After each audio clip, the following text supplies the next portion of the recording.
que estáis aquí. Ahora. Hola, buenas tardes. Bienvenidos al Colegio de Geólogos. En esta ocasión vamos a presentar el libro de Geoficción y Realidad que ha escrito nuestro compañero, nuestro colega, José Luis Salinas. Me hace mucha ilusión presentar este libro, pues porque me ha gustado mucho y quiero participar con todos ustedes el interés de este libro. No es por cariño que le tenga a José Luis Salinas, que le conozco desde hace ya unos años, porque le tengo en estima, sino porque realmente me ha sorprendido el tener un libro tan ameno. A veces cuando lees el libro de un amigo o de alguien que conoces, incluso lo lees con reparo porque le pones su cara o le proyectas en él cosas que ya sabes. Y en este caso me ha sorprendido muy gratamente porque poniéndole su cara al protagonista me ha interesado mucho y hasta cuando empecé a leerlo lo leía en el metro y hasta me salté una par de veces las estaciones de tren. Lo que quiere decir que sí que realmente es muy ameno. Bien, para los que no conozcan a José Luis Salinas es un geólogo que nació en Córdoba, pero que estudió la carrera aquí en la Complutense, en Madrid, y hace ya unos años, que no diré cuántos, porque no me lo han dicho. Pero que ha desarrollado toda su carrera profesional como geotécnico, tanto en consultoría como, la mayor parte, en el CEDEX, en el Ministerio de Obras Públicas. Y fruto de las anécdotas, de todas sus experiencias vitales que ha tenido con la geotecnia, ha escrito este libro. Es un libro que está escrito como si fuera un género de detectives, un género policíaco, y la verdad que escribe muy bien. Muchas frases que pone, aparte de los relatos, la ambientación, ves que van saliendo los leitmotiv de su vida, como Fassmann, va a venir bien varios personajes que sé que han sido importantes para él. Pero sobre todo, considero que es un libro muy interesante para los geólogos, porque los que no sabemos geotecnia vemos cómo pueden aplicar la geotecnia, cómo confluyen en los problemas geotécnicos toda la geología, desde la geomorfología a minería, los minerales, el hundimiento de dolinas, la hidrogeología muchísimo, y ves que es importante, confluyen en los problemas geotécnicos toda la geología. La cartografía geológica es importante, ves que eso es importante en todo. Pero sobre todo que está tratado de una forma muy amena y con suspense. O sea, por lo que creo que es un libro que desde luego interesará tanto a los geólogos, porque nos cuenta la geología desde un aspecto muy distinto y ameno, como desde luego a los que no sean geólogos, para que puedan ver para qué sirve un geólogo y que sirve para muchas cosas, ¿no? Para resolver problemas reales de la vida misma. Y bueno, no quiero hablar más, solo les animo a su lectura. Y bueno, ya pues la feria doy paso a José Luis que nos cuente la presentación del libro. Muchas gracias, Esther, por unas palabras tan generosas. La suya es una generosidad que aplica de manera incansable a todo lo que tenga que ver con la organización y la divulgación de la cultura geológica. Realmente tu energía y tu buen hacer están a la vista, ¿no? Pero alguna vez me tendrá que explicar de dónde sacas el tiempo. Bueno, que a lo mejor quien habla, aquí venimos a hablar de tu libro. Pero creo que procede esa introducción, ¿no? Presentamos un libro que básicamente recorre un camino profesional, pero también al relacionar ese camino con familia, amigos, alumnos y antiguos compañeros aquí presentes, asimismo ahora proyecta mi trayectoria vital. Evidentemente la primera cuestión que podemos plantearnos es de qué va el libro. Y para ello hemos visto proyectadas unas imágenes al principio que rotaban. Esas imágenes eran una estructura geográfica, vamos a decirlo así, contenida en una imagen plana. Sin embargo, probablemente algunos de vosotros, al ver la figura cambiante, pues hayan encontrado que tiene un relieve, hayan visto que unas veces aparece como una montaña, otras veces como una fosa, y realmente la imagen no deja de ser plana, de dos dimensiones, y es nuestro escenario mental el que protagoniza ese relieve. Esta introducción da un poco pie a ver qué va el libro. Por una parte hay una componente de ficción y por otra parte una componente de realidad. Ficción, el lado imaginario de la vida, y realidad, la realidad pragmática de la existencia, se entrelazan en nuestro desenvolvimiento cotidiano, en tanto que seres pensantes, como lo definía Descartes. Y esta realidad, como vengo diciendo, es la que trata de reflejar el libro Geoficción y Realidad. El punto de partida de la gestación del libro fue la voluntad de revisar, desde la perspectiva del presente, un ejercicio profesional de más de 40 años. Sabemos que el pasado es como se recuerda, ya que el tiempo distorsiona su recreación. Pero, por otra parte, el paso de los años decanta con una cuenta sedimentaria los sedimentos que se van depositando en la memoria, estructurándolos y permitiendo una visión contextualizada de los mismos. Tampoco trataba de realizar un ejercicio memorístico recordando intervenciones más o menos destacables, que también pretendía darles un formato literario y para ello era preciso apoyar una arquitectura de ficción en un cimiento de hechos reales que permitiera articular una estructura narrativa, es decir, que por expresarlo de forma gráfica lo que hice fue atar la emergencia de una cometa y que echara a volar. Eso que resume un poco el procedimiento que utilicé en su momento cuando estaba gestando el libro. La inspiración que nos llegue trabajando, le apuntaba Picasso. Y en esa aplicación al trabajo pues encontré varios posibles modelos en los que podía reflejar lo que yo pretendía hacer.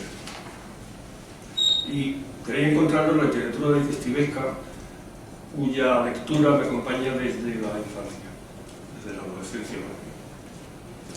Encontré que en sus tramas ficcionales se despliegan metodologías de indagación que en sus líneas básicas se comparten con otro tipo de investigaciones, entre ellas con la investigación de patologías geotécnicas.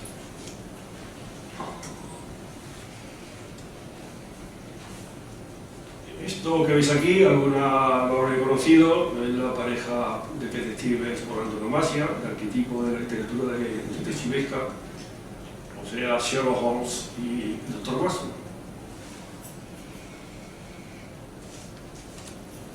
El detective aplica un vasto bagaje de conocimientos, selectividad en la observación y capacidad de asimilación para resolver los casos en que interviene. En la frase subraya lo que yo he extraído de su forma de trabajar, que es la intuición y el enfoque analítico. Y ahora, para explicar en qué consiste ambas metodologías o ambas sensaciones, me voy a traer a las imágenes que presenté en un principio a la imagen esta que rotaba. Si le hubiera presentado esta imagen al Dr. Watson, sin duda las hubiera cometido su análisis mediante un enfoque analítico, porque se hubiera percibido que efectivamente las imágenes cambiaban al girar la sensación de profundidad. El relieve aparecía en un sentido o en otro. Y él hubiera constatado que las imágenes en sí no cambiaban, sino que lo que se modificaba realmente era su posición respecto al observador. Y en concreto eran las sombras que aparecen las que sugerían una ilusión óptica que variaba según la posición de esa sombra respecto al observador. Al final hubiera acertado cuál era el motivo por el cual esas figuras, que siempre es la misma, iban cambiando en nuestra percepción. Sin embargo, Sherlock Holmes directamente hubiera dicho: se trata de una ilusión óptica. No le hubiera hecho falta el enfoque analítico, porque su capacidad de síntesis y su puesta en valor de su conocimiento le llegan a establecer de inmediato que evidentemente eso es una ilusión óptica. Esa es la diferencia entre intuición y enfoque analítico. Revisando la literatura de detectives, que comienza ya por mediados del siglo XIX a través del escritor multifacetado Edgar Allan Poe, que crea la figura del comisario, del detective, mejor dicho, Dupin, Auguste Dupin.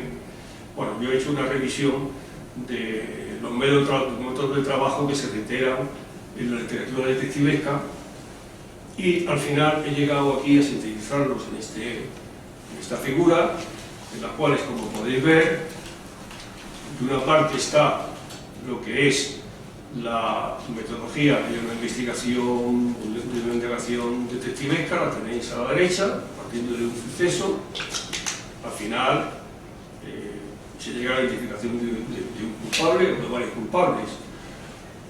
Nosotros en la investigación geotécnica partimos normalmente de una patología y llegamos a una solución del problema, siguiendo mecanismos que tienen que ver, en unos casos es una encuesta, en otros es contacto de opiniones, en un caso es documentación, en otro es el contexto en que se han producido esos acontecimientos que dan origen a la investigación detectivesca.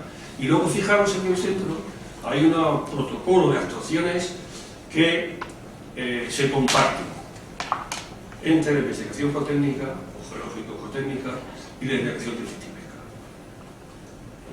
que incluye los puntos de los pasos, como subir los peldaños de una escalera, incluyen observación, encuesta, análisis, hipótesis, descarte, evidentemente de elementos que perturban la solución, y finalmente se llega a la conclusión con la resolución del problema. Entonces yo me he atenido a este esquema para trabajar en el propósito que yo tenía en el libro, que era de construir un relato literario, o unos relatos literarios en este caso. Claro, lo primero que tenía que dilucidar era de quién se iba a ocupar de estos casos. Evidentemente no lo podía llamar Sherlock Holmes Jr. y Dr. Watson Senior. Tenía que buscar unos personajes.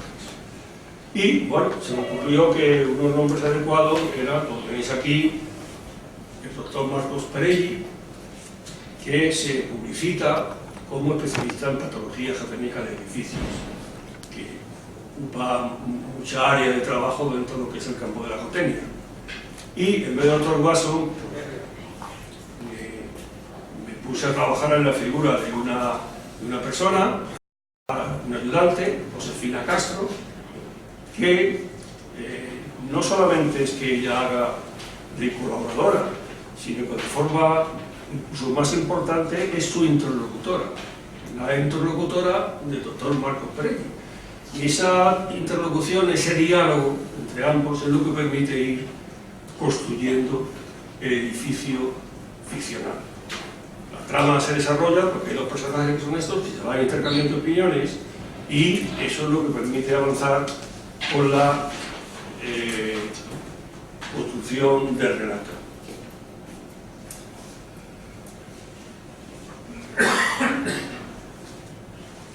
La andadura profesional del doctor Marcos Perelli y de su ayudante Josefina Castro la hemos recreado en 7 relatos, con casos que en general se relacionan con la investigación de patologías geotécnicas.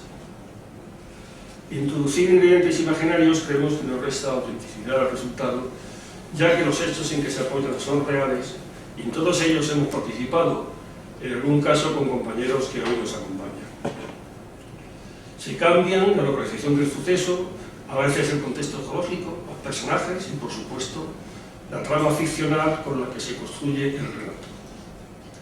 Esta dramatización del escenario narrativo pensamos que añade interés a un lector no estrictamente experto en la temática técnica de la que trata el libro.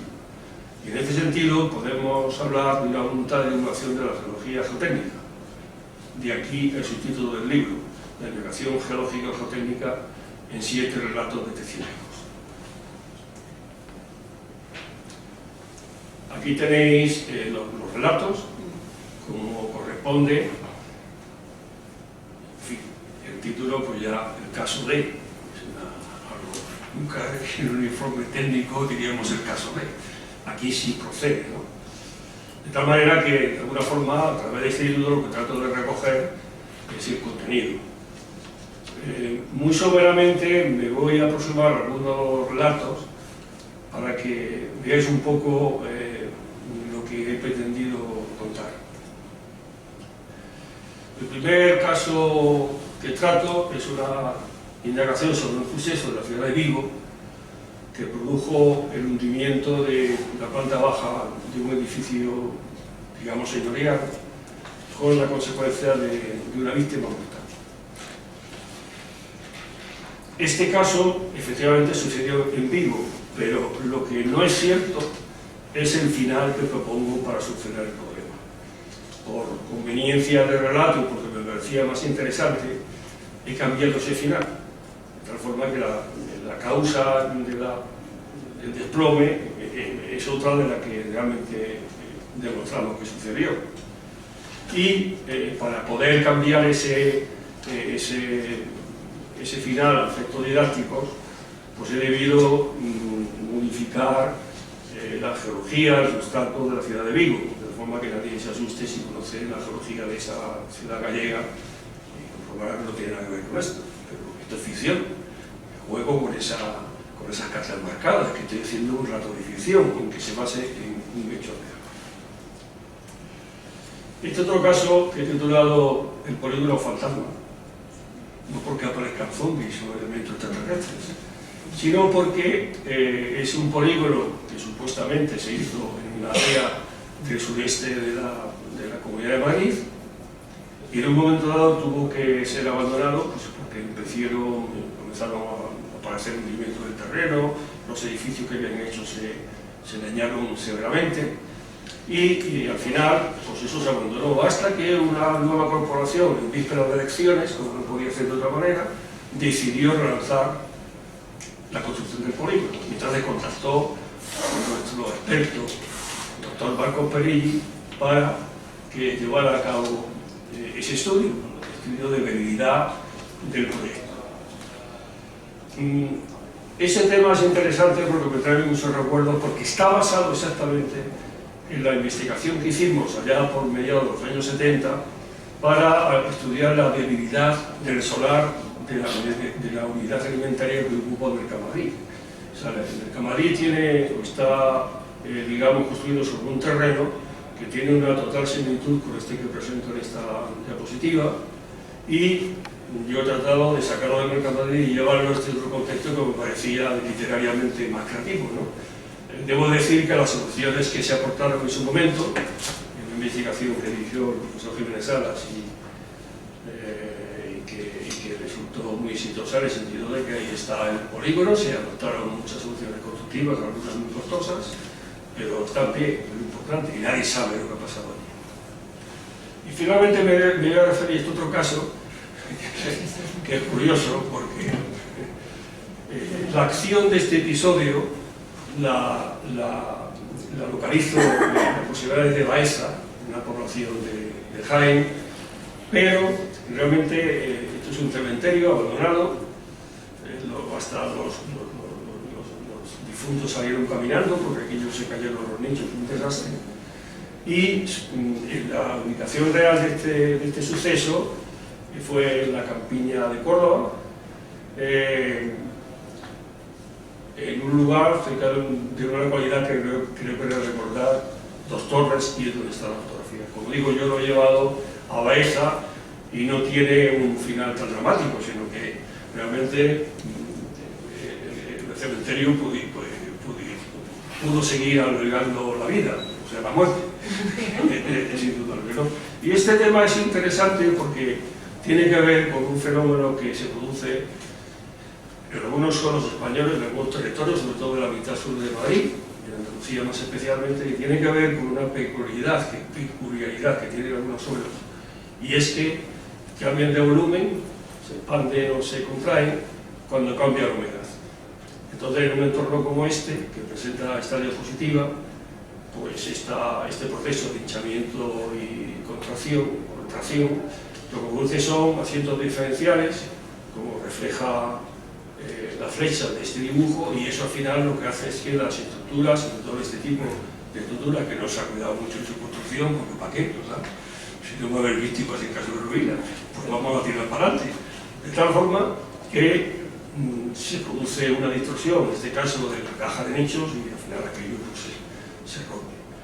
Ya digo que el final de este relato es más amable porque Faría y con su sabiduría les marca una línea de actuación para evitar que pueda producirse la ruina del cementerio.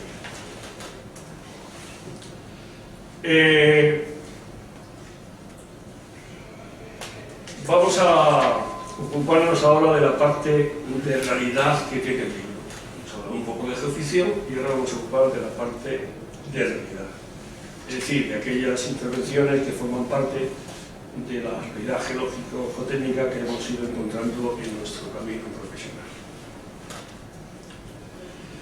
El capítulo 5 del libro se centra en este tema, de tal manera que, teniendo como referencia la montaña, que es un escenario que todos constatamos de una belleza realmente magnífica, sin embargo, desde el punto de vista geotécnico, el tema de contratos orográficos, mitología, etcétera, pues suele ser territorio de conflictividad geotécnica para carreteras, urbanizaciones, etcétera. Entonces, en este contexto morfológico con apariencia de intemporal, es un contexto que evita a dejarse llevar por un viento contemplativo que refleje nuestra mente. Yo al menos lo siento así. Aquí hay montañeros, algunos que recientemente han escalado un pico de 4.100 metros, que ya también están jubilados, con lo cual realmente pues, supongo que la sensación que se tiene frente a una montaña es ciertamente muy gratificante. Sin embargo, cuando afrontamos estos trabajos, que son reales, no nos afirmamos en un mero catálogo de actividades. En algunos casos realizamos aportaciones técnicas junto a otras de carácter divulgativo que no habíamos tenido oportunidad de visualizar con anterioridad. Lo que quizá nos importa es contextualizar los trabajos, enmarcarlos en el espacio ecológico, justificar en su caso su importancia, propiciar reflexiones y extraer enseñanza de los mismos. Considerar el ámbito social de otro tipo, en que fue preciso acometer algunas de las actuaciones, aporta dinamismo a una mera enumeración de los casos estudiados. Hacemos un énfasis especial en la relación que hubo en un pasado reciente entre la ciencia geológica y la ingeniería geotécnica. Es algo que siempre conviene recordar a las nuevas generaciones, que ahora todo está coordinado, hermanado y potenciado como elementos simbióticos, pero en el pasado no fue así. Esto lo explicamos en el libro. Bien, ya tenemos uno de los marcos posibles en que desarrollamos nuestras actividades. La montaña, qué bonita. Está en la estación de Formigal, en Museo. Y yo cuando estaba trabajando en entornos como este, yo decía a mis compañeros, oye, somos afortunados con esta profesión. Porque mirad, a nosotros nos pagan por venir aquí, mientras que otros excursionistas o turistas tienen que desembolsar un dinero para poder disfrutar de este paisaje. Y nosotros, encima además nos pagan, maravilloso. Además, no pocas veces, aunque no trabajáramos en lugares concretos, pero sí nos quedaba por el tiempo libre o por un fin de semana poder visitar algún lugar de especial interés donde realmente nos hiciéramos simbióticos con la naturaleza. En este caso, de la Costa Brava. Cada Gélida en la Costa Brava. Claro, no penséis que todo el monte es orégano. No siempre nos toca trabajar en entornos como estos. Esto está bien para decirlo, para fomentar la vocación en aquellos que quieran trabajar en el campo. Y además de hormigas y de otras cosas, pues hay, como veis, escenarios muy espectaculares. A veces nos ha tocado trabajar en entornos agresivos para la salud, como es este caso, en la cantera, donde además del polvo, levantar las máquinas, pues teníamos en este caso concreto que trabajar con temperaturas a la sombra de 40 grados, con lo cual podéis comprender que no era un ambiente muy agradable. Revisando todo el catálogo de actividades, como digo, de más de 40 años, pues salen muchas cosas. Me ha tocado trabajar pues, prácticamente todo lo que tiene que ver con la obra civil y la obra incivil, vamos a decirlo así, o sea, los dos tipos de obras. Por ejemplo, aquí, en el Pirineo, en el túnel de Sopor, si no recuerdo mal, en el caso de patologías de carreteras, laderas o firmes, donde ha habido un importante campo de actuación del laboratorio del CERE, en concreto del laboratorio geotécnico, a lo largo de los años. Otro ámbito de trabajo ha sido la de perfectos en urbanizaciones, en edificios. También nos ha tocado bregar muchas veces con la incomprensión de la propia gente que habitaba esos lugares. Bueno, patologías que podrían inclusive afectar a pueblos enteros, como es el caso de Beramengí, la provincia de Córdoba, donde hubo una actuación muy importante. Podría haber tenido una diapositiva en la cual vemos a una cantidad de máquinas que parece que estamos en un parque de maquinaria, de máquinas trabajando para estabilizar este talud, ¿no? Aquí me he limitado pues, a traer una foto simbólica con un primer sondeo de reconocimiento que hicimos en esta localidad. Naturalmente no pueden faltar las obras hidráulicas. Aquí tenemos a un colega que allá por final de los años 80 nos tocó lidiar con esta presa, la presa de Benina, en la provincia de Almería, una presa muy interesante desde muchos puntos de vista, no solamente técnicos, y que personalmente me produjo muchas satisfacciones, creo que a ti, José Joaquín, también.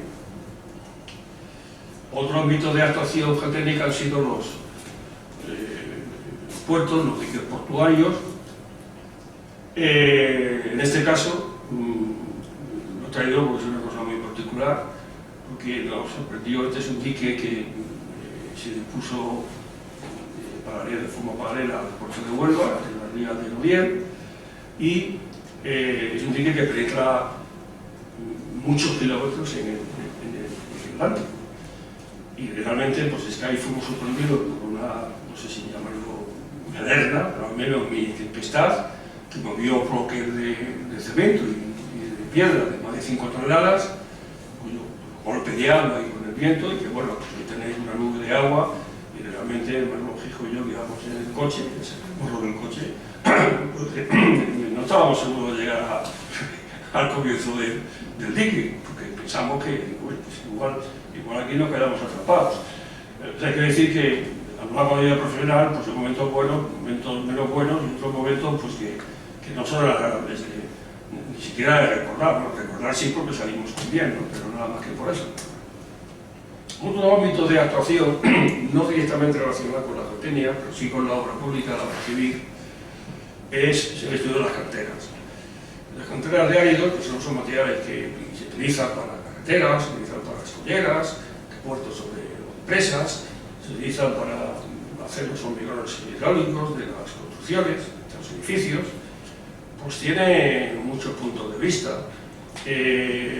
Uno de los puntos de vista más interesantes es muchas veces la agresión visual que producen en el paisaje. Y bueno, hay que compatibilizar muchas veces las necesidades reales de que la gente pues, tiene mucho sentido de vida, da mucho trabajo, pero en casos como este, esto está en la parte oriental del macizo de Sierra Nevada, son autonomías jurásicas, y realmente la foto está hecha desde la carretera que va a la costa de Granada-Motril, y como veis el impacto es impresionante. No solamente el impacto es impresionante, sino que además esa alineación de arbolitos que veis por ahí sigue la dirección de un accidente geológico muy importante, la falla de Nigueras, pues que realmente se la están cargando, no más. Bueno, las cosas a veces pues hay que contemplarlas compatibilizando lo que hay que hacer con lo que se debe hacer, que son conceptos paralelos, pero que tienen que converger. Para una persona como yo, que tengo la vocación geológica, me prefiero por enterarme de lo que pasa alrededor en la naturaleza, pues es que nunca colgamos la toalla. O sea, siempre cuando vamos a un lugar, pues siempre lo contemplamos con ojos de no creerme a veces lo que me cuentan. Pues creo que es bueno estar ahí, digamos, en la brecha y en la punta del alza de una actividad que no tiene por qué clausurarse cuando te dan el pasaporte en la jubilación. Te dicen, oye, qué joven el tuyo, que está jubilado. Pues no, usted. Yo no me siento jubilado más que efectos administrativos. Yo sigo adelante y la prueba está en este lugar, que fue con mi esposa. Fuimos a ver la Laguna Negra en Soria y en una valla paralela, en el valle alto del río Duero, pues me encontré con este paisaje y me encontré el paraje de Castroviejo, y me encontré con que los folletos para excursionistas que se divulgaban, pues no tenían que ver con lo que yo interpretaba que era la génesis de este paraje. Entonces, bueno, más allá de que más adelante presenten alguna comunicación sobre este asunto en un congreso, he querido presentar también este caso como aportación personal en el libro que nos ocupa. Dentro de toda la gama, el doble espectro de actividad relacionado con la zootecnia,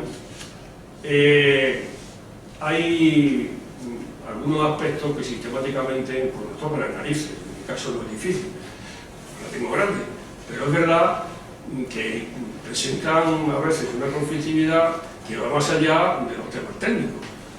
Y ese ámbito de conflictividad mediática, siempre hay un periódico que acompaña al movimiento anti, eso es inevitable, pues hay dos entornos que sistemáticamente tropiezan con la realidad. Por ejemplo, el caso de los vertederos de residuos peligrosos, pues nadie lo quiere, no quiere, pero el caso que existir existe, entonces en algún lado pues habrá que colocarlo. Y en este caso además el tema me parecía especialmente grande porque este es un residuo un vertedero de residuos peligrosos que se ubica al lado de un parque de tiro de tanques del ejército y al lado de la ciudad de Valladolid, o sea, al lado del polígono y junto a la ciudad de Santobé. Y claro, ¿qué almacena esto fundamentalmente? Como esto almacena fundamentalmente los residuos de la Renault y los residuos de la Machilí, que son las empresas que dan de vivir a Valladolid. Entonces, ¿qué hacemos con esos residuos? Pues habrá que cuidar e implementar un vertedero que sea seguro desde el punto de vista medioambiental, desde el punto de vista sostenible, desde cualquier punto de vista. Pero si ustedes generan esos residuos, pues lo normal es que se los queden, no que tengan que llevar a otra comunidad que les suele cobrar muchísimo dinero por admitir esos residuos. Bueno, pues aquí hubo reuniones, movimientos de consideración, hubo juicios, en fin, el vertedero existía ya, nosotros únicamente lo que quería la empresa era regresarlo y es por eso que intervinimos nosotros. Es verdad que en ese momento había una sensibilidad importante hacia temas medioambientales porque se acababa de producir el desastre de Albercoya, con lo cual pues, Palas estaba en alto en relación a estos temas. El otro entorno todavía más belicoso, vamos a llamarlo así, son las aguas hidráulicas. Los embalses, según qué zonas, realmente generan una polémica escandalosa. En fin, en el libro cuento algún caso que me ha pasado en el estudio de alguna presa del Pirineo, que además no se van a hacer, o sea, tanta sangre, entre comillas, y luego no se va a hacer la presa, por condiciones políticas o de otro tipo, y no se van a hacer. Pero eso nos dio, entre otros, el INVE estuvo colaborando en algunas de ellas. Y bueno, estuvimos allí. Bueno, yo en el libro cuento algunas de lo que nos hicieron aquellos señores. Y lo que no cuento, inclusive, que llegaron a hacer entierros simbólicos de los técnicos. Tocaban la muerte en el pueblo de Santa Diestra, ¿vale? Y sacaban un féretro de cartón allí con la gente, los técnicos del ministerio, los técnicos del tal, van a acabar en el cementerio. Nosotros. O sea, eso está contado, con gente que se le baja por depresión, tú lo sabes, ¿no? Bueno, y luego esa presa nunca se hizo, ni se va a hacer. En este caso concreto, la diapositiva que presento fue un caso similar anterior, que es el de la presa de Riaño, que realmente yo me siento muy solidario de la gente de Riaño, me siento totalmente solidario. Pero yo escarpé un poco en su momento para ver hasta qué punto yo podía sentirme solidario y descubrí que el valle que se anegó realmente no lo utilizaba la gente para pastar las vacas del pueblo, sino que lo alquilaban para que subieran las vacas de Asturias, que estaba muy próximo, y el Consejo está en otra provincia de León, y lo utilizaban ellos. Y como digo yo, La deficiencia que había es que, y lo digo esto sin ánimo, por favor, de solventar nada, simplemente trato de ser neutral. La deficiencia que yo veo en definitiva es que la terrenera del viejo Riaño, y de conocerla, pues sería esa mayores en los dedos. Y cuando vas al nuevo Riaño, tenía allí un bar de mármol, y eso sí, los precios eran 3 veces más que el que tenía el antiguo y viejo Riaño. O sea que muchas veces todo esto es una buena zona que es para el consumo de 4 días, porque hoy vas allí, espléndido aquello que tienen montado en los Riaños, con un embarcadero y con un pueblo ciertamente bonito, muy activo, y realmente nadie se acuerda de esta historia. Bueno, ha habido gente que las iniciaciones las ha utilizado bien y otros que lo han despilfarrado, pero eso es otro tema. O sea, que muchas veces hay que reflexionar y darnos cuenta que nosotros abrimos el grifo del agua y nos gusta que salga agua. Para eso hace falta el marcha y otras cosas. Entonces no se puede, habrá que optimizar las cosas, habrá que dar organizaciones y habrá que proveer servicios, como en este caso, de carretera, de sanidad, etcétera, que permitan mejorar las condiciones vivenciales de la gente, pero de ahí a negarse es algo que eso no puede funcionar. Bueno, voy a decir complementariamente a lo que vengo hablando, que un aspecto que he cuidado en la elaboración del libro es utilizar vocablos en español para referirme a expresiones o términos que en la literatura geológico-técnica están siendo reemplazados especialmente por términos en lengua inglesa. Consideramos que nuestro idioma puede acogerlos o crearlos y conviene contribuir a hacerlo, evitando un neocolonialismo del lenguaje. Este colonialismo lo que hace que comprometa la evolución natural y acaso la propia subsistencia de nuestro lenguaje técnico. Fijamos entre nosotros, pues hay que fomentar, utilizar términos castellanos que existen, no depender de una terminología que es una forma de neocolonialismo, por decirlo de algún modo. Para acabar esta parte, quiero decir que al final de cada relato se incorporan unas anotaciones del doctor Perillo. En estas anotaciones lo geotécnico es reflexionar sobre aspectos judiciales que puede conllevar la profesión. No quiero entrar en el lenguaje jurídico, que no domino, evidentemente, pero es verdad que a mí me ha tocado padecer, con algunos compañeros que estamos aquí, los trabajos judiciales, y muchas veces hemos ido pues, sin saber de qué va eso, porque la verdad es que nadie nos habla de estos temas, lo que hay que hacer, lo que conviene hacer, lo va aprendiendo sobre la marcha, ¿no? Entonces, en esas reflexiones finales sí que incorporo la experiencia que he tenido en sucesos, bueno, por ejemplo, en Vigo, al que antes me he referido, donde sí tuvimos, entre otros, que intervenir en temas judiciales, y en otros casos simplemente pues, hemos intervenido como peritos. Los buenos han revelado un peritaje técnico sobre un asunto que afectaba a una cuestión técnica y se ha hecho ese peritaje técnico, ¿no? Pero creo que es un aspecto que pocas veces se trata y conviene estar sobre aviso, porque un día, concretamente una vez a mí, perdonad que haga un análisis personal que no me gusta, pero lo voy a hacer en este caso. Presentó el SEPRONA en la batalla de Joteña del CEDE, dos uniformados de la Guardia Civil del SEPRONA, me preguntaron así, José Luis Aguilera, ¿dónde está? Y claro, esta apreciación, cuando se orientó, igual no me llevaron a haber posado, sino que me hicieron entrega simplemente es una citación para declarar como testigo. Que si llega a ser una imputación, pues hubieran puesto las esposas. Esto es una forma que no debe ser, ¿no? Yo creo que estas cosas, estos aspectos hay que cuidarlos, y una de las cosas que debemos hacer es saber nosotros qué es lo que se puede pedir o exigir o cómo podemos encarar un poco cuando surge un problema de este tipo. Bueno, para acabar este tema, ya para no tenerme demasiado más, quiero decir que alguna de las actuaciones más gratificantes que nos ha tocado participar tienen que ver con algún estudio que hemos hecho en monumentos o en conjuntos monumentales.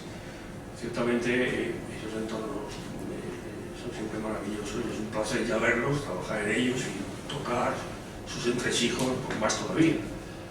En este caso hay una investigación que hicimos, unas imitaciones en el Palacio del Infantado, como sabéis es una joya del Renacimiento gótico flamígero de la arquitectura civil, y nos tocó trabajar en él. Por cierto que lo que hicimos, luego lo recojo en uno de los relatos, el sótano inundado. Eso está recogido en otro contexto, en otro lugar, etcétera, pero está recogido en uno de los relatos. Nos ha tocado también pues, alguna cosa, hemos hecho alguna contribución puntual, un problema que hubo en la ampliación del Museo del Prado, los dolmes de Antequera, Patrimonio de la Humanidad por la UNESCO, también hemos intervenido, de Nina Zara, un lugar muy querido por mí, porque yo la conozco desde chico, naturalmente, pues también hicimos alguna aportación. Es decir, que nos toca de vez en cuando pues, picar esa flor tan bonita que son los edificios o conjuntos monumentales. Y de todos ellos, no cabe duda que hay uno pues, que marca un hito para cualquier persona que tenga que ver con la profesión o que simplemente siente la belleza, que es el conjunto monumental de la Gran Virgen Galicia. Pues en este entorno tuvimos la oportunidad a lo largo de varios años, no de forma continuada, pero sí de forma intermitente, de estudiar algo inédito en ese momento que fueron, no se había hecho nunca nada parecido, que fueron las condiciones de cimentación de los edificios de este conjunto monumental. Podéis comprender que eso es no voy a decir un bombón, eso es una caja de bombones, porque esto da lugar pues, a muchas derivadas, vamos a decirlo así.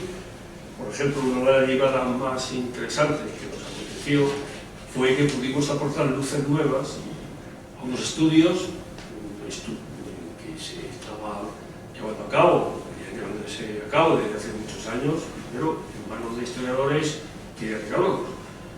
De manera que con estas nuevas luces pues, pudimos ampliar el espectro de visión del monumento y llegar a dilucidar problemas que los arqueólogos y los historiadores por su cuenta pues, se habían hecho en ese momento. O sea, todo lo que sea mestizaje y todo lo que sea unir esas sabidurías, entre comillas, viene bien, tanto en la técnica como en la música.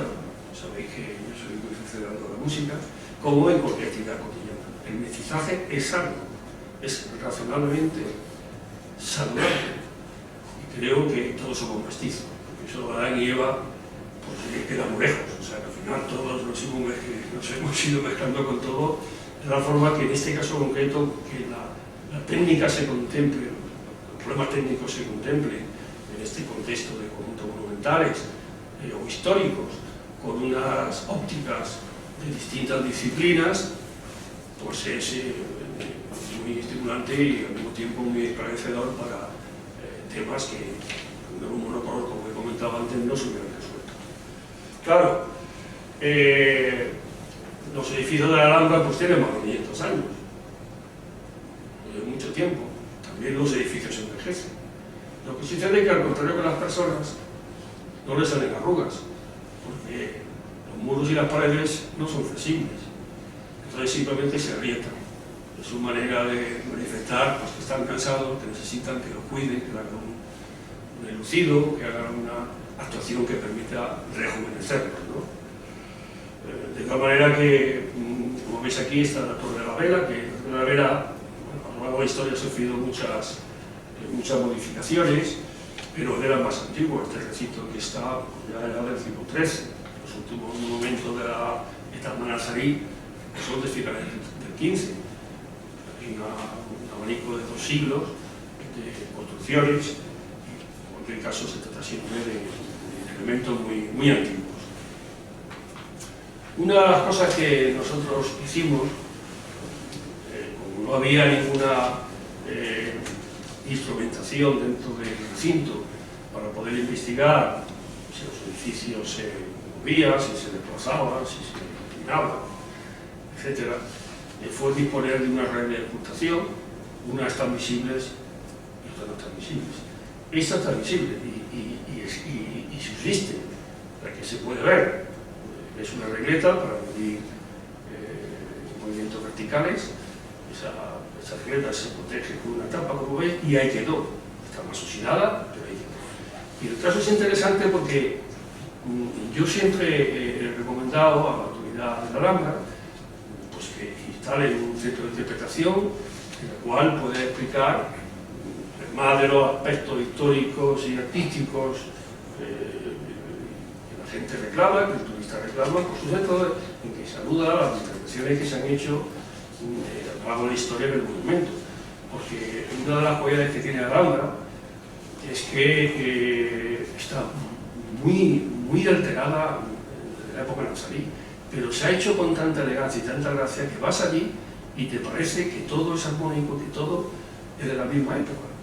Yo creo que es el gran misterio de la Alhambra, como siendo un palacio que está vacío, no hay cuadros, no hay nada, sin embargo, más que turistas, japoneses, sin embargo, a pesar de eso, siempre nos parece que es algo que se hizo ayer mismo.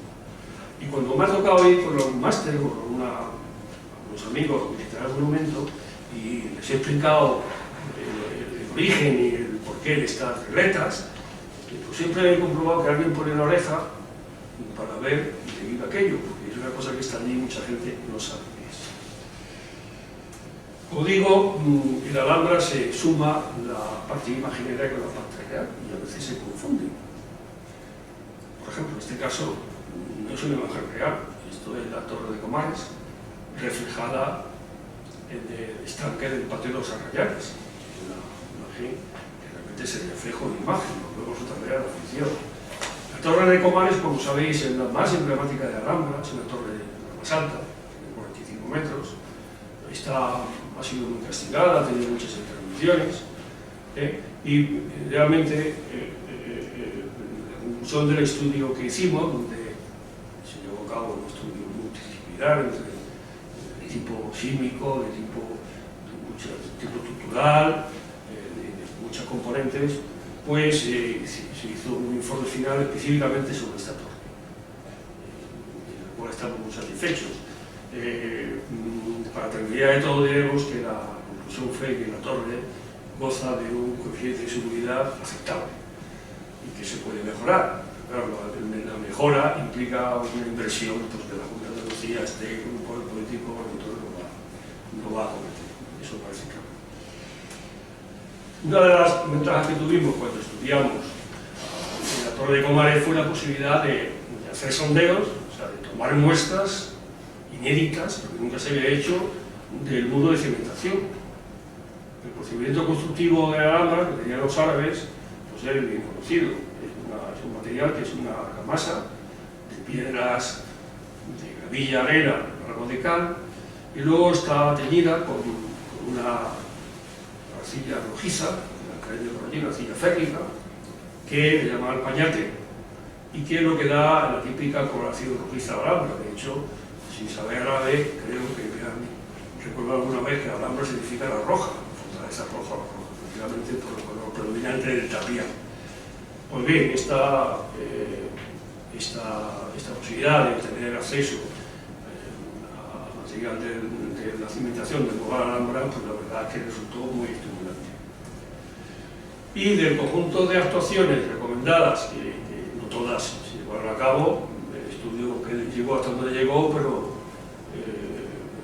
como dice el político, no me ha dado tiempo a hacer todo lo que pretendía en esta legislatura. Por favor, votenme de nuevo para que la pueda completar. Bueno, pues aquí no hicimos todo lo que podíamos haber hecho, pero sí que se recogieron algunas intervenciones, y entre otras, la del muro de la Sultana, la estabilización del relleno del trasdoble de este muro de la Sultana, que sostiene ahí un árbol seco, que aquí estamos visitando con unos alumnos de una edición pasada del máster.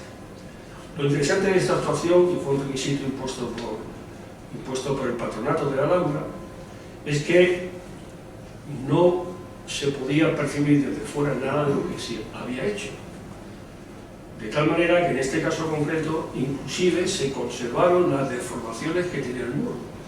Y tú vas allí y no parece que se haya hecho nada, sin embargo el muro está estabilizado.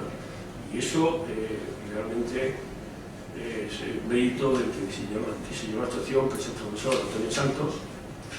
Lamentablemente no está con nosotros, de un diferente emotivo recuerdo para él, como también para otros 5 compañeros con los cuales empezamos a trabajar hablando a mediados de los años 80. Pues a veces me da vértigo pensar que soy el único sobreviviente de los 6 colegas que empezamos, pues quedo yo conmigo. Eso de otra manera, porque ciertamente me produce una inquietud suprema. Pero bueno, yo lo llevo a mi recuerdo y de alguna forma también esto es un homenaje a ese equipo inicial, que por sí incorporaron otras personas y otras disciplinas dentro del CEDES, pero el equipo inicial es el que me he referido de inmediato. Bueno, y ahora viene que trabajáis un poquito vosotros. Esto de hablar yo. Bueno, entonces lo que propongo es que como el libro va de cosas detectivescas, pues ahí he hecho una especie de broma, que es cambiar en el texto una palabra, o sea, dentro de una frase que se reitera dentro de uno de los capítulos del libro, pues hay una palabra que está cambiada. Bueno, entonces se trata de ver qué es la palabra que va y no tiene que ir otra. Como está muy reiterativamente escrita, pues pienso que no, y dentro de un capítulo, de un mismo capítulo, pues pienso que no debe ser muy difícil. Y como todo premio, todo juego quiero decir, pues tiene que tener un premio, pues yo aquí me he traído una de las cosas que ahora para verano, pues va a estar bien, yo creo, muy divertido. Hace 2 años, en la experiencia de crucero, que yo era muy crucerista, hice este libro. Entonces, pues aquello que me dé la solución, sin contársela a otro, pues con muchísimo gusto le entrego este libro, que además es muy difícil de conseguir. O sea que no hace falta que la leáis hoy. Si veis el libro, lo que hay, y de pronto a alguien se le ocurre, pues ya me lo dirá, ya le diré el libro. Este libro me gustaría regalarlo, pero obviamente, pues esta jubilación no da más de sí de lo que da. Entonces, bueno, yo voy a... Se ha puesto un precio de 20 euros aquí. No sé vosotros quiénes sois, creo que se suele decir. Y después, mientras tomamos un refresco, pues Miguel Ángel presente. Se pondrá aquí y aquello pues, que quiera el libro, pues que lo pillen y ya está, no tiene más.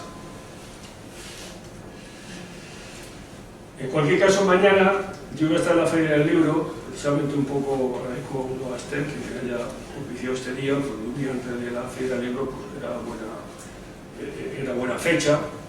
Y ahí, además de este libro, pues ya aprovechando, total, ya que voy, pues me apunto 2 más. Uno de ellos, que tiene que ver evidentemente con este texto que estamos presentando hoy, pues trata del 15M, del movimiento 15M. Lleva con ciertas fotos, yo sigo el movimiento 15M de forma muy activa y como consecuencia de ese seguimiento es este libro que está hecho en colaboración con mi hijo Miguel Ángel Salinas García, que está ahí, que también estará allí, y que bueno, él aporta la esencia de la juventud y yo aporto el reposo de ese guiso que da la madurez. Bueno, es una alianza que puede funcionar. Y el otro libro, que tampoco tiene que ver con esto que estamos hablando, trata del flamenco. Ahí se llama Crónicas de Escritores de Flamenco en la Peña de Transición. Y bueno, a lo mejor a alguno le interesa la música así en general, o al menos la documentación etnográfica, que esto tiene, biológica, que esto tiene un poco. Lo interesante de esta presentación es que yo voy a llevar un disco que recoge los documentos sonoros, una parte de los documentos sonoros que yo grabé en esa época. Es un disco que no se puede vender. El disco está patrocinado por el sello de la Universidad de Sevilla, la Junta de Andalucía, el Centro de Flamenco, hay una cantidad de sellos que me lo han patrocinado, pero no lo puedo vender. Pero no me han dicho nada que no lo pueda regalar. O sea que si alguno le interesa el que está animado, pues mañana nos podemos encontrar allí. Ya tendrá que agradecer al ilustre Colegio Oficial de Geólogos, y representando la persona de su presidente, Manuel Regueiro, por la confianza otorgada a este proyecto, por haber cedido el local, y a Yolanda, siempre gentil y eficaz en la gestión de logística, y también a Salvador, Gonzalo. Gonzalo, que ha salvado este acto, poniendo en Instagram lo que aquí se ha dicho. Gracias, Gonzalo. Naturalmente también a todos vosotros que con vuestra atención me habéis hecho sentir como en casa. De manera que si usted lo indica otra cosa, pues vamos a hacer tertulia, tomamos un aperitivo y bueno, yo me despido como suelo hacer los que ya nos conocéis. Nunca digo muchas gracias, siempre digo muchas veces. Que nos vamos a encontrar en actos como este muchas veces. Muchas gracias.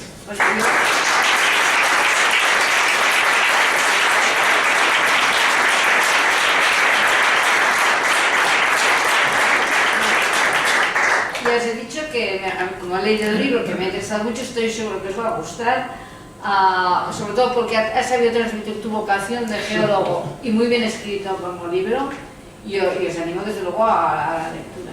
Y también te animo a ti que sigas escribiendo en este sentido estos relatos, porque me han venido ganas de seguir leyendo más cosas, o sea que empieces una serie del Dr. Perelli, o sea, más o menos ¿Y por qué has cogido un alter ego italiano? ¿Tenéis algún personaje? Son dos preguntas. La primera, tú me estás diciendo que haga un poco como hizo Sir Arthur Conan Doyle, que creó el personaje de Sherlock Holmes. Sí, que te animaría. Y inclusive llegó un momento en que lo mató. Bueno, no, espérate, por el profesor Moriarty, que era su enemigo acérrimo, pues, luchando en las cataratas del Rin, que por cierto hay una foto ahí en el libro, pues se despeñaron los dos, ¿no? Y tuvo que resucitarlo. Resulta que se cayó pero no se ahogó. Porque los lectores le presionaron de tal forma que tuvo que rescatar al personaje. O sea, tú me estás animando a hacer una saga. Sí. Bueno, eso, qué compromiso. ¿Y otro? ¿Por qué tu alter ego es el Dr. Perelli italiano? ¿A quién? Es un homenaje a un querido compañero que participó en los primeros trabajos de la Alhambra, que también estuvo conmigo en Menina, tú te acuerdas de él, ¿verdad? Juan Perelli. Sí, perdón, ese nombre. Sí, Perelli. Y además... Voy a preguntar yo ahora, precisamente. Pobre. También debo reconocer que es un nombre que me venía muy bien, un apellido que me venía muy bien para introducir un italiano, como darme a entender que tenía dimensión italiana, y eso me permite no decir doctor Perelli, sino dottore Perelli. Tú sabes, de forma muy más, o señorina, ¿no? De esta forma que le doy una mayor diversidad, vamos a decir, lingüística al texto. O sea que por dos motivos, pues me pareció que era un nombre fónico y ahí está, no tiene más. Ya ves, pasamos, ¿no? Bueno, a ver, la pregunta, ¿no? Bueno, que no, pero que yo creo que es bueno, voy a preguntar algo. Por cierto, debo decir que Manuel Regueiro también presenta el domingo un libro en la feria. Que en cierta manera también es de anécdotas de geólogos, en otro estilo, y también es para que sirva un geólogo. Bueno, o sea, que como veis aquí la profesión está sacando pecho y hace cosas. Lo que debería preguntar es desde el punto de vista, entiendo el punto de vista científico y intriga y investigación que usted aplica, desde el punto de vista lingüístico, el personaje protagonista, vamos a saber algo de su vida, su desarrollo psicológico, etcétera. No sé, su vida cotidiana. Bueno, parte del encanto está en no saberlo ciertamente. Si tú planteas... Es para el segundo volumen. El segundo volumen. Si tú planteas, por ejemplo, los hijos no quieren. la relación del doctor Perelli con su ayudante, la señorita Josefina Castro, que hacen viajes juntos, que comparten experiencias, que cenan y almuerzan muchas veces juntos, hay opción gastronómica evidente, muy aficionados, los técnicos no somos, ¿verdad? La gastronomía, ahí está. Sin embargo, se habla de usted.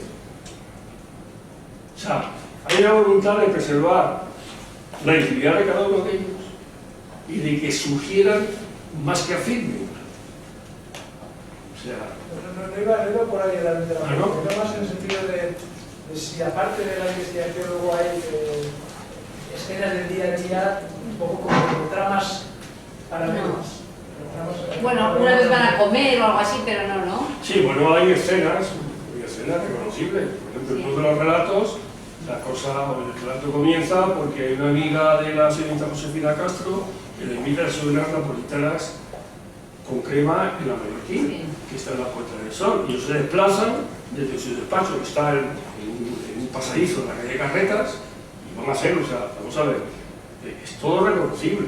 Sí. Y ahora, si te refieres a la vida personal, pues no, la vida personal no, porque, oye, me encanta muchas veces estar en el ministerio. Y puedo decir otra cosa también, bueno, no, visita en Baeza, pero que tienes el capítulo, creo que es del 5, ahora Sí, no me acuerdo bueno, cuál es, que es distinto, ese es distinto, son como unas reflexiones Pero suyas, es evidente, ¿no? Sobre para qué sirve la geología, debe ser algo así, ¿no? Bueno, es una reflexión. Ese no es el Era capítulo. toda la generación de una cometa, como dije antes, una cometa y la tira para arriba, ¿no? Yo he dicho, no sé si te lo comenté a ti, si lo he comentado, que de alguna forma, pues en este tipo de cosas lo que estoy inventando, no inventando, sino apuntándome, digamos, al relato técnico-turístico. Sí. O sea, que tiene las dos cosas. Tiene una vertiente que es técnica, pero he procurado que las personas que no son técnicas, no entienden el tema, pues aportar otras cosas. Y con mucho la ironía. Claro, Graciela, que está aquí, una persona digna de imitar porque tiene un punto irónico que a mí me gusta mucho y que de alguna forma también recojo los personajes en algunos diálogos, ¿te acuerdas? Yo recuerdo visitar algunos de ellos, me viene a la cabeza, por ejemplo, cuando están hablando los dos personajes y le dice él a ella, por el serio la ve y le dice, en la eterna lucha del hombre por llegar a tiempo al inodoro, siempre me pongo en parte del hombre. Sí. Entonces, Sí, este tiene un montón de frases de esta- ese tipo de cosas, pues oye, las Sí.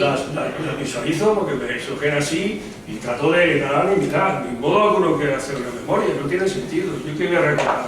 Porque Pero- el tiempo pasado fue mejor o peor. No sé Lo que cómo os pasa. aseguro es que hay un montón para los geólogos, un montón de frases de esas que podemos coger para citar, para empezar capítulos, porque hay algunos que son geniales, de Bueno. descripción, cortitas, muy bien escritas. Bueno, Bueno, pues, y luego ya también como reflexión última, yo sí que me hago acreedor y un poco rechazo las vicisitudes de la vida contemporánea, el trajín de la vida moderna, que prácticamente no nos deja espacio para nada.